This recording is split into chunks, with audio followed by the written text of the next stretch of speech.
9 నెలలుగా international space స్టేషన్లోనే జీవితాన్ని గడుపుతున్న NASA astronauts Sunita Williams, Butch విల్మోర్లు తిరిగి భూమి మీదకు తీసుకొచ్చేందుకు మార్గం సుగమమైంది. ఈ ఇద్దరి స్థానంలో మరో 4 కొత్త వ్యోమగాములను నాసా స్పేస్ ఎక్స్ సహకారంతో ఇంటర్నేషనల్ స్పేస్ స్టేషన్కు పంపించింది. భారత కాలమానం ప్రకారం శనివారం ఉదయం క్రూ 10 మిషన్లో భాగంగా స్పేస్ ఎక్స్ ఫాల్కన్ 9 రాకెట్ నింగిలోకి ఎగరగా క్రూ డ్రాగన్ వ్యోమనౌకను అంతరిక్షంలోకి ప్రవేశపెట్టి స్టేజ్ 1 తిరిగి భూమి మీదకు వచ్చి సక్సెస్ఫుల్గా ల్యాండ్ అయింది.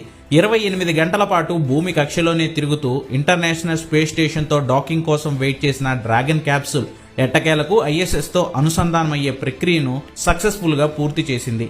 డ్రాగన్ క్యాప్సూల్లో అమెరికాకు చెందిన మెక్లెయిన్, నికోలయర్స్, జపాన్కు చెందిన టకియా ఒనిషి, రష్యాకు చెందిన కిరోల్ పెస్కోవ్లు అంతర్జాతీయ అంతరిక్ష కేంద్రంలోకి అడుగుపెట్టగా అప్పటికే అక్కడ ఉన్న సునీత విలియమ్స్, విల్మోర్, ఇతర సిబ్బంది కొత్త వ్యోమగాములకు సాదర స్వాగతం పలికారు.